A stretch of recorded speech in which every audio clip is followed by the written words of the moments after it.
আয়াতুল কুরসি, এই আয়াতটিকে রাসূল সাল্লাল্লাহু আলাইহি ওয়াসাল্লাম কুরআনের শ্রেষ্ঠ আয়াত হিসেবে বর্ণনা করেছেন। উবাই বিন কাব রাদিয়াল্লাহু আনহু বলেন, রাসূল সাল্লাল্লাহু আলাইহি ওয়াসাল্লাম উবাই বিন কাবকে জিজ্ঞেস করেছিলেন, তোমার দৃষ্টিতে কুরআন মাজিদের কোন আয়াতটি সর্বশ্রেষ্ঠ? তিনি বলেছিলেন, আল্লাহু লা ইলাহা ইল্লা হুয়াল হাইয়ুল কাইয়ুম তথা আয়াতুল কুরসি। তারপর রাসূল সাল্লাল্লাহু আলাইহি ওয়াসাল্লাম নিজ হাত দিয়ে তার বুকে মৃদু আঘাত করে বলেন, আবুল মুনজির, এই জ্ঞানের কারণে তোমাকে মোবারকবাদ। আয়াতুল কুরসির এমন ফজিলতের কারণ হলো এই আয়াতে আল্লাহর একত্ববাদ বিষয়ে বর্ণনা ও তার গুণবাচক 10টি বাক্য রয়েছে।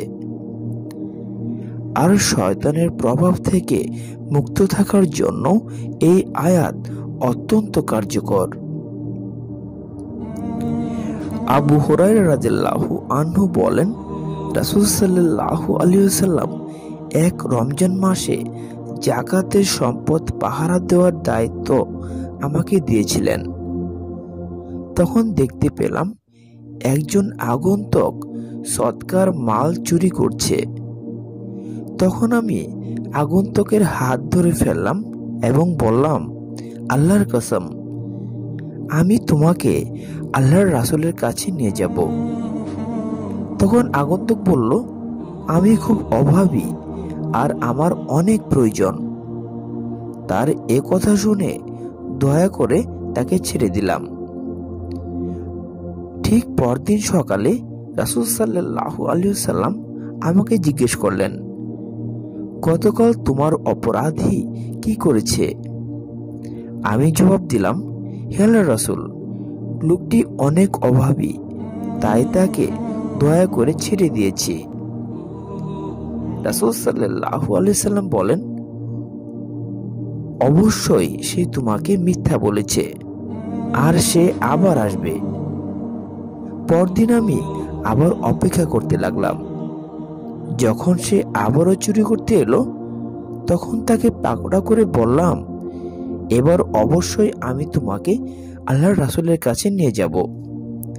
সে বলল, আমাকে ছেড়ে দিন, আমি খুব অভাবী, আমার পরিবার আছে, আমি আর এসব করব না। তখন আমি তাকে দয়া করে এবারও ছেড়ে দিলাম। পরদিন রাসূল সাল্লাল্লাহু আলাইহি ওয়াসাল্লাম আমাকে জিজ্ঞেস করলেন, গতকাল তোমার অপরাধী কি করেছে?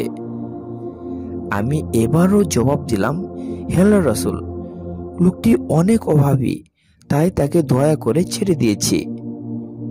এবারও রাসূল সাল্লাল্লাহু আলাইহি ওয়াসাল্লাম বললেন, অবশ্যই সে তোমাকে মিথ্যা বলছে আর সে আবার আসবে। তৃতীয় দিনও আমি চুরির জন্য অপেক্ষা করতে লাগলাম। যখন সে আবারও চুরি করতে এলো, তখন তাকে পাকড়া করে বললাম, এবার অবশ্যই আমি তোমাকে আল্লাহর রাসূলের কাছে নিয়ে যাব। তুমি তো বারবার ওয়াদা করছো আর চুরি করতে আসছো। তখন উপায়ন্তর না পেয়ে সে বলল, আমাকে মাফ করে দিন, আমি আপনাকে এমন কিছু কথা বলে দেব যার মাধ্যমে আল্লাহ তাআলা আপনাকে কল্যাণ দান করবেন। আমি বললাম, সেগুলো কি? তখন সে বলল, যখন ঘুমাতে যাবেন তখন আয়াতুল কুরসি পড়ে ঘুমাবেন, তাহলে আল্লাহ তাআলা আপনার জন্য একজন পাহারাদার নিযুক্ত করবেন, যে আপনার সঙ্গে থাকবে আর কোনো শয়তান সকাল পর্যন্ত আপনার কাছে আসতে পারবে না। এটা শুনে আবু হুরায়রা রাদিয়াল্লাহু আনহু তাকে ছেড়ে দিলেন। পরদিন রাসূল সাল্লাল্লাহু আলাইহি ওয়াসাল্লাম আবার অপরাধীর কথা জানতে চাইলে তিনি আগের রাতের কথা বলেন।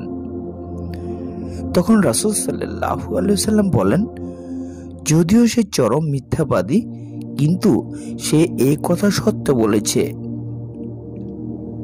রাসূল সাল্লাল্লাহু আলাইহি ওয়াসাল্লাম আবু হুরায়রা রাদিয়াল্লাহু আনহুকে আরো বলেন, তুমি কি জানো সে কে?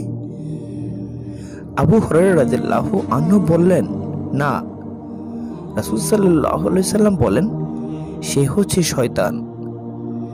বুখারী হাদিস নং 2311।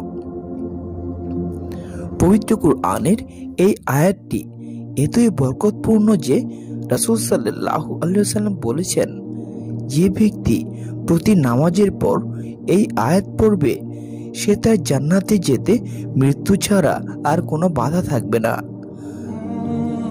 পরিশেষে মহান আল্লাহ তাআলা আমাদের বেশি বেশি আয়াতুল কুরসি পাঠ করার তৌফিক দান করুন। আমিন।